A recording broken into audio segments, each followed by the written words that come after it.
Make It Right, the manufacturing podcast. Sometimes life brings amazing opportunities that you just don't see coming.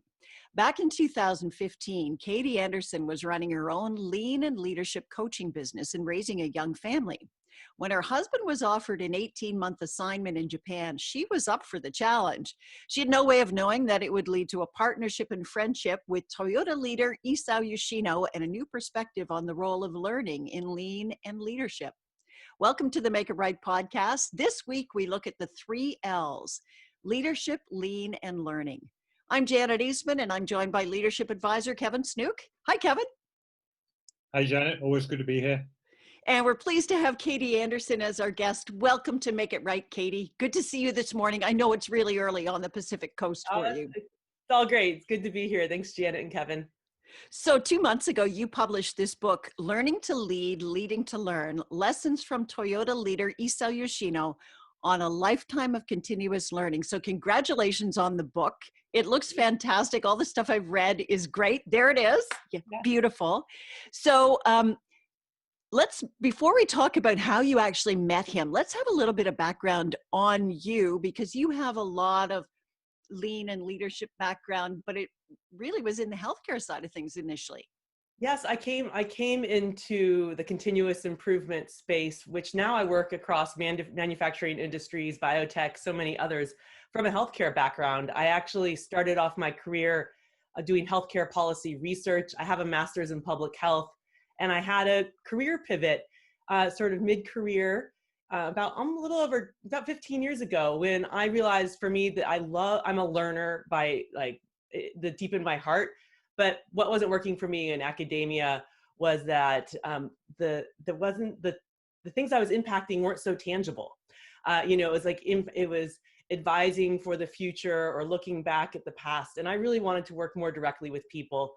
So this led me into a path of healthcare consulting and then working in hospital operations, doing continuous improvement and leadership work, which is where I got introduced to the concepts of lean manufacturing and the Toyota production system, and learned my way through how to look at processes from the concept of flow and customer value, and really getting excited about the concepts of how do you develop people while improving processes at the same time.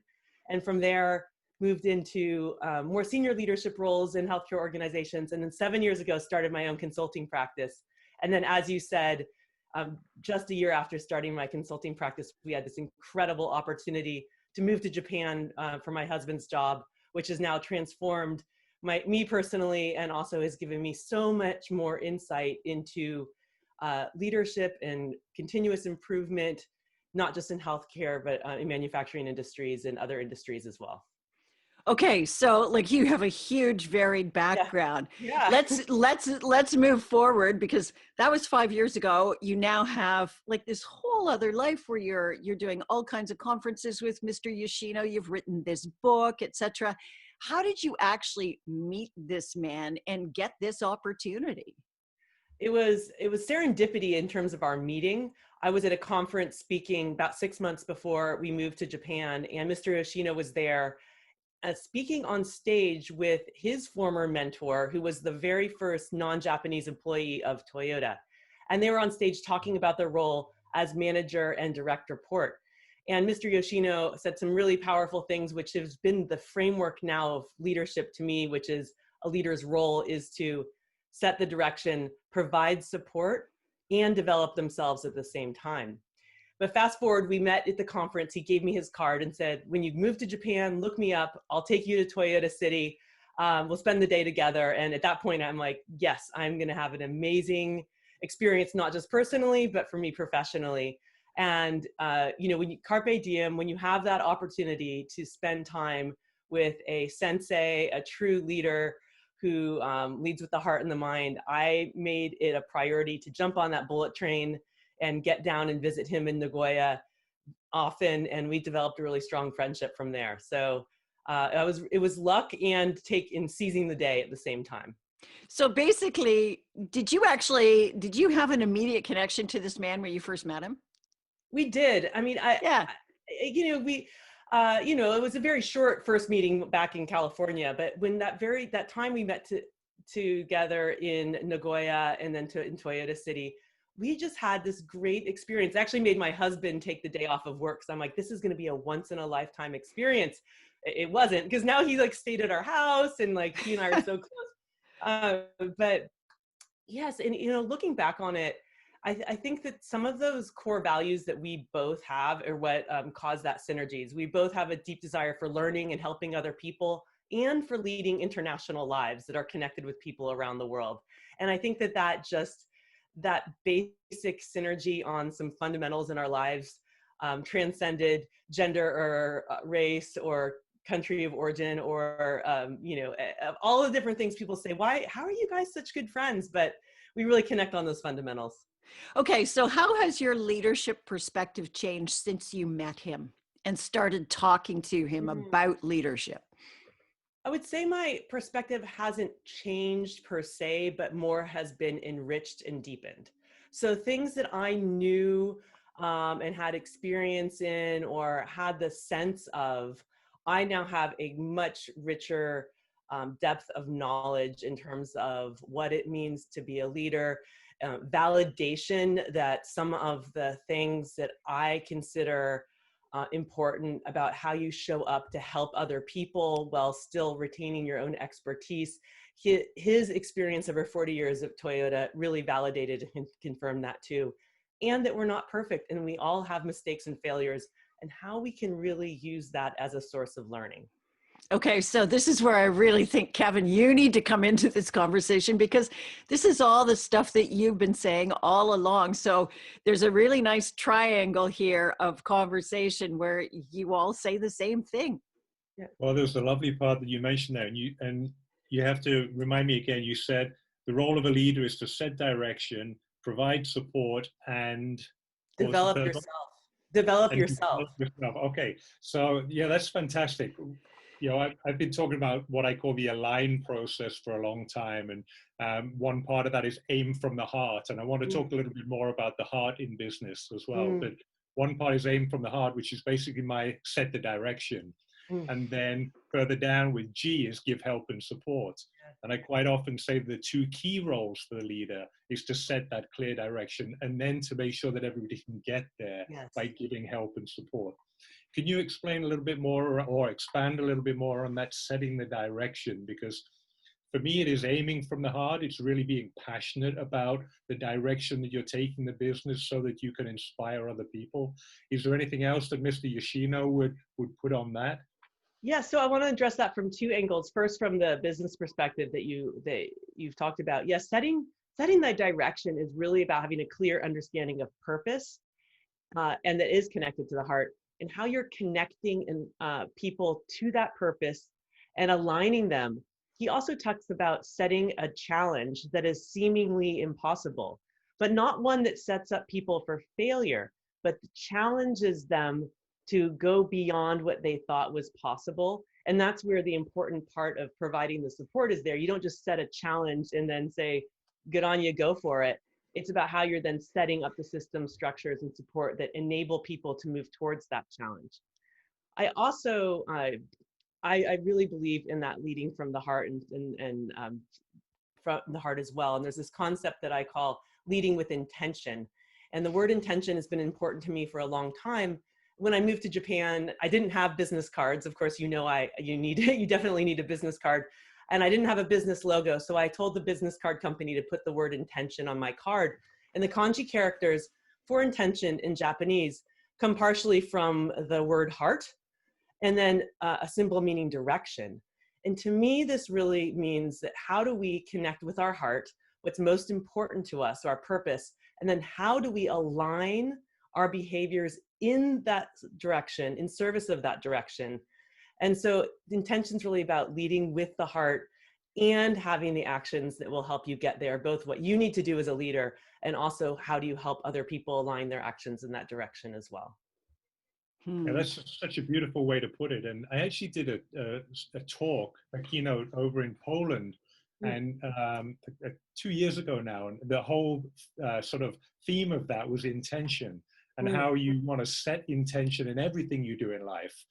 Whether you're working out in the morning and in each one of your reps, you want to have a specific intention for what you're trying to do, or whether you're leading the company. And I love the way you put those two together in that intention and the heart together, setting that direction with passion. Yes, for sure. Absolutely. So there's a great quote that I saw in the book where Mr. Yoshino has said, "We make people while we make cars." Now he's talking about working at Toyota. He says it's a culture of respect. So Katie, you've been to Toyota. What does that culture look like? What does that respect feel like when you're there?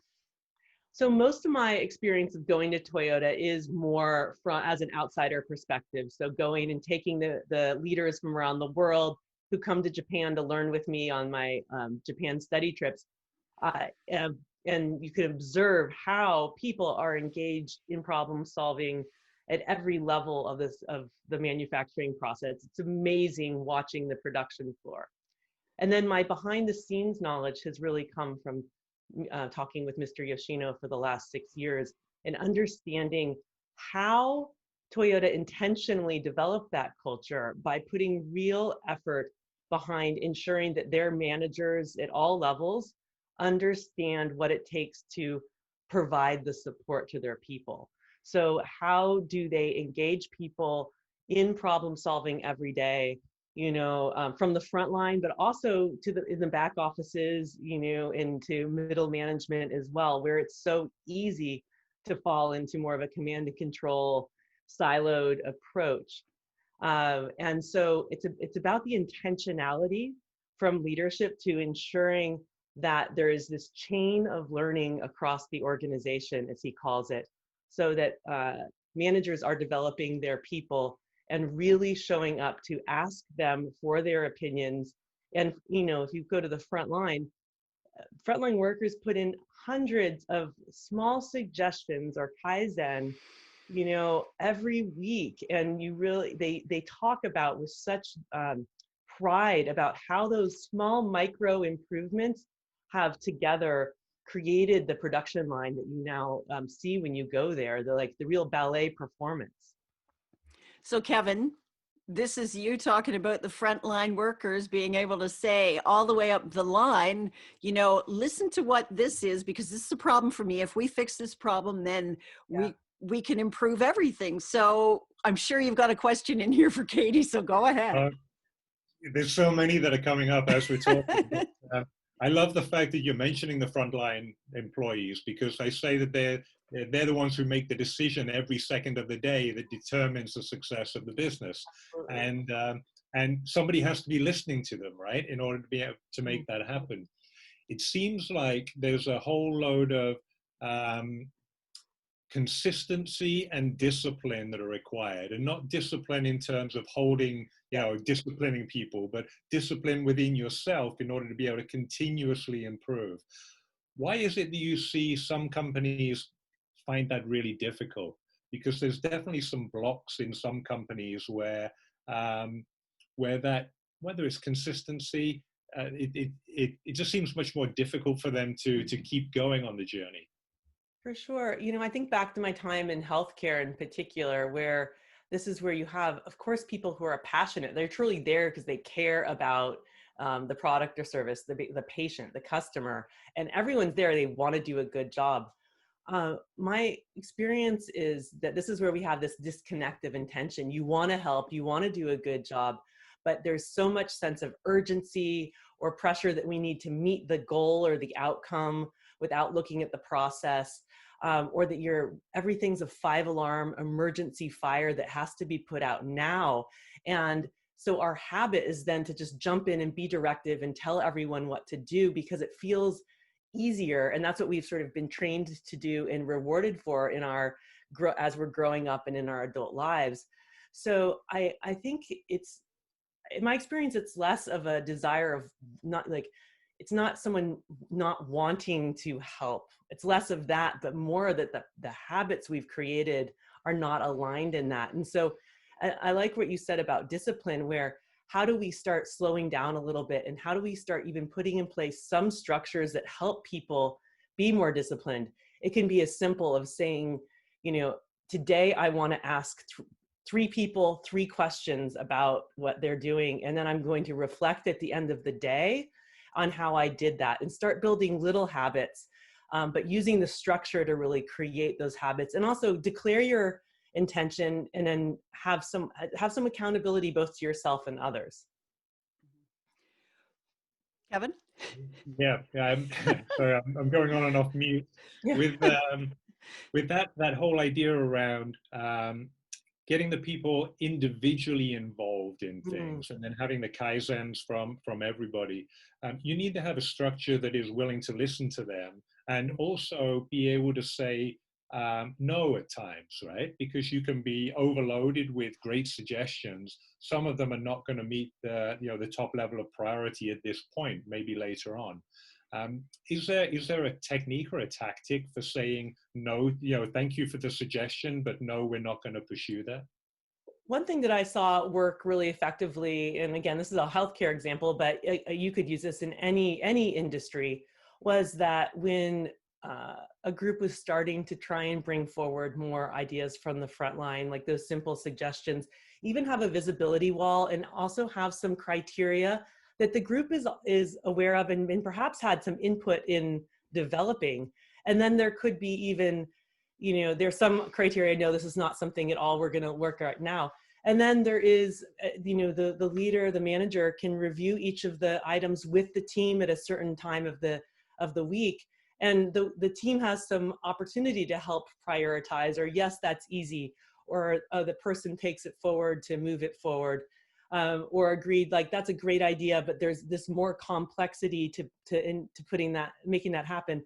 So using a visible board and also having clear criteria and engaging the people themselves to help prioritize maybe which ones we would do first. And it all gets back to engagement and people not feeling like things are happening behind closed doors, or that, yeah, you ask for our ideas, but you're not doing anything with them. And so how do people see that their opinions matter, even their opinion on what to say no to?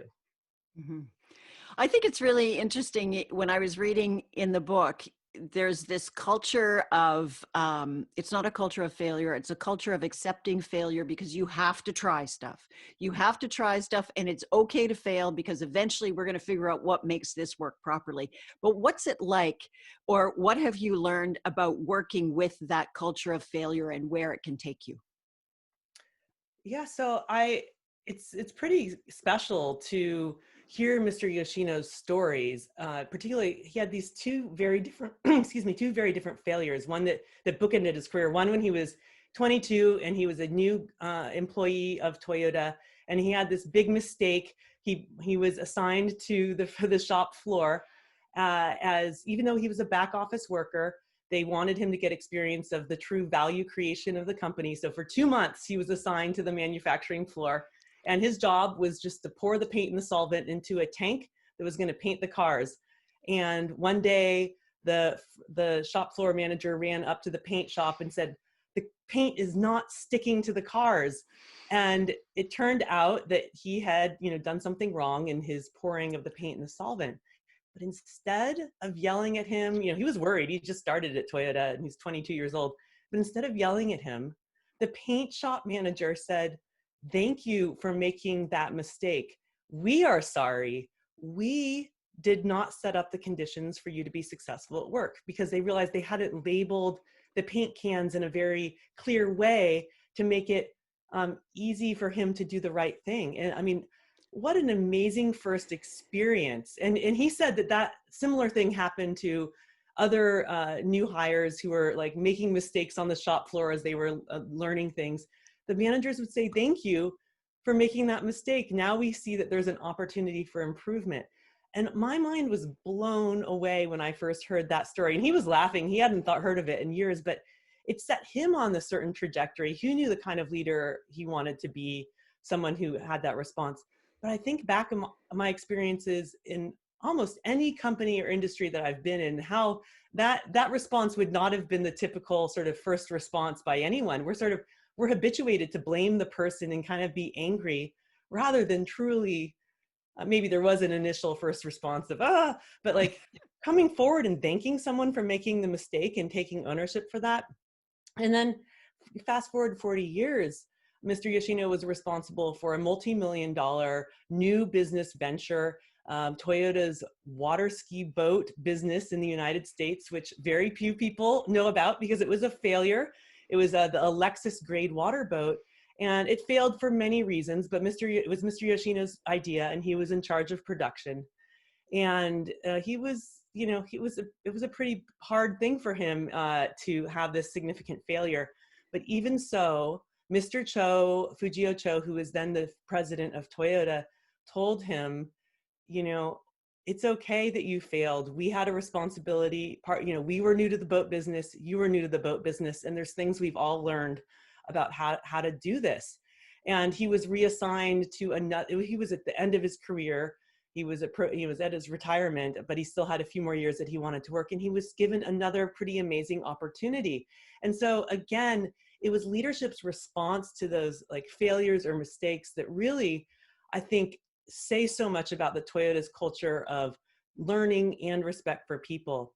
And so I think about for ourselves, how can we bring forward even a small part of that to our companies, and how much that is really going to accelerate people's willingness to innovate, create new ideas like this water ski boat business, because he wasn't blamed or kicked out of the company for having failure, or even something as small as making a pretty big mistake like the paint.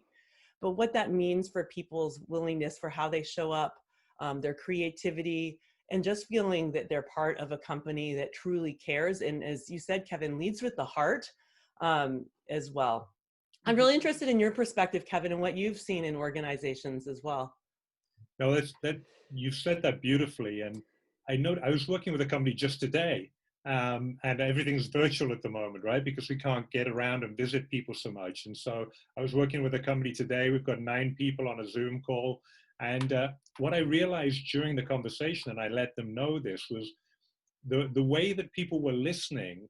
It was almost like they were creating a vacuum for my ideas to be able to be put in there.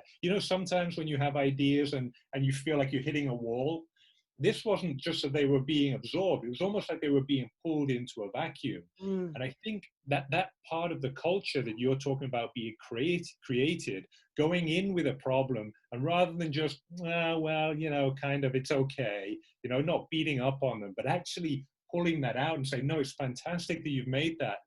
You've made a decision, it's gone wrong, and now we can all learn from it and move forward. That is such a beautiful vacuum. That was the only way I could think of it today.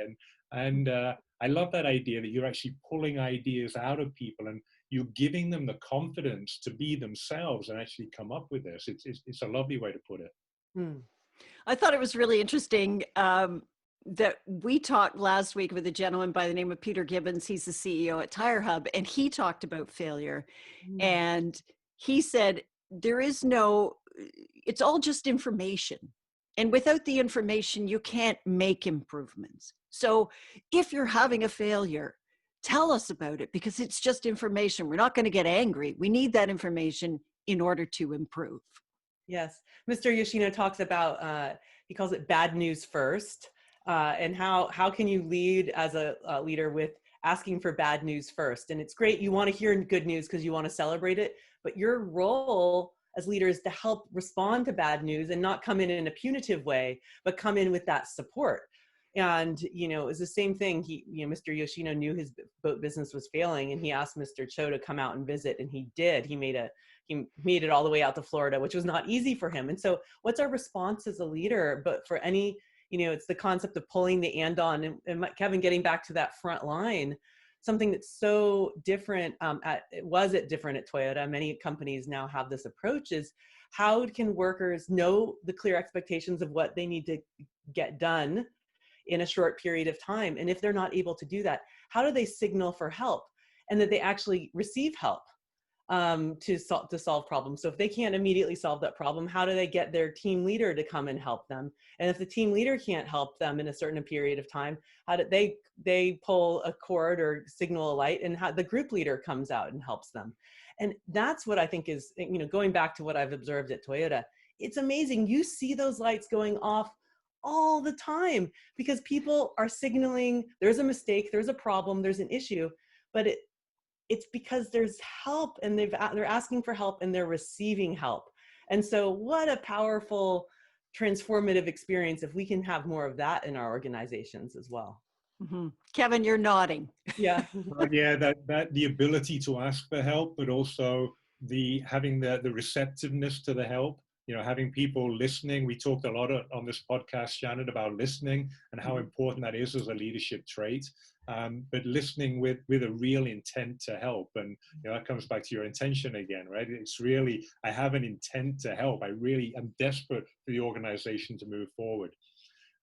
Now, with such a lovely book, I'm wondering how writing the book has transformed you individually, because what I found was that actually trying to simplify things into the format of a book, and actually that process, you're serving something up, but I found that I was learning a huge amount myself. And I was wondering, how do you feel that I believe this is your first book, how do you feel that has itself, that writing process, has transformed you? Absolutely. I think back to Janet's question too, of what have I learned from a leadership perspective. And I think it all goes back to having to synthesize information. I mean, so yes, it's great to have this book, but the amount of effort that went into that from my brain's perspective, it's not like Mr. Yoshino's stories came out in this like clean narrative that shows up in the book. These are years of interviews and me piecing together things. And it required me to pivot as well. I had this initial framework of that I was going to write a book with topics of like maybe the 10 leadership lessons and tell stories in there. And as I sat down to write, I was getting really stuck and I was like, this isn't working. And I realized the narrative of his story needed to be told through his arc of his true learning journey in a chronological way, but in a way that still provided structure for the reader to sort of anchor on some key concepts. And so it was a real intellectual challenge for me to think about how to process all of this information and where did I need to go deeper, where was it okay to have just a little bit. And so I really learned about, it made me reflect about what did I believe were sort of the key points, and also what did I think about, how much did we need to tell? How much more did I need to go back to Mr. Yoshino and really dive deeper? For example, the water ski boat business, he always talked about it, but didn't go deep into it. But as I started writing, I'm like, I don't understand what's going on. And so for the course of the year, I just kept asking him more questions. And in fact, even up until right before we hit like publish, there were some new elements coming out because all of a sudden he had this experience of being able to unleash sort of the repressed challenges for him, or he'd felt bad about it for many years. And he all of a sudden was remembering more things or more willing to talk about it. And so I also had to say at a certain point, like, you're always time out. You're always going to be learning and thinking about things in a new perspective. And I think that's also a challenge of letting the book be a moment in time in my thinking and my processing. But the process of writing, and I find this with writing my blog as well, it is forced reflection time. And we all go through our lives so quickly, and writing really requires you to sit down and think and process. And there's something really powerful about that forced time to do so. So it was, but there's a lot more effort, as you know, Kevin, that goes into writing a book than what the final product is. I think what you were just talking about then really comes down to storytelling. And with Mr. Yoshino, you were digging and digging and digging to figure out what was that real transition point that he had. When was it? And what was specifically happening? And that's the beauty of storytelling that you've pulled out so well in the book. Thank you. And also I realized stories are so much more powerful than, I could sit there and be like, it's important to listen to your people. But no, like, why don't I tell a story about that and then ask you some questions about, well, what did you learn from this? How often do you listen? What is it like when leaders don't listen to you? And that's a much more enriching and engaged experience than just being told, what a leader should do.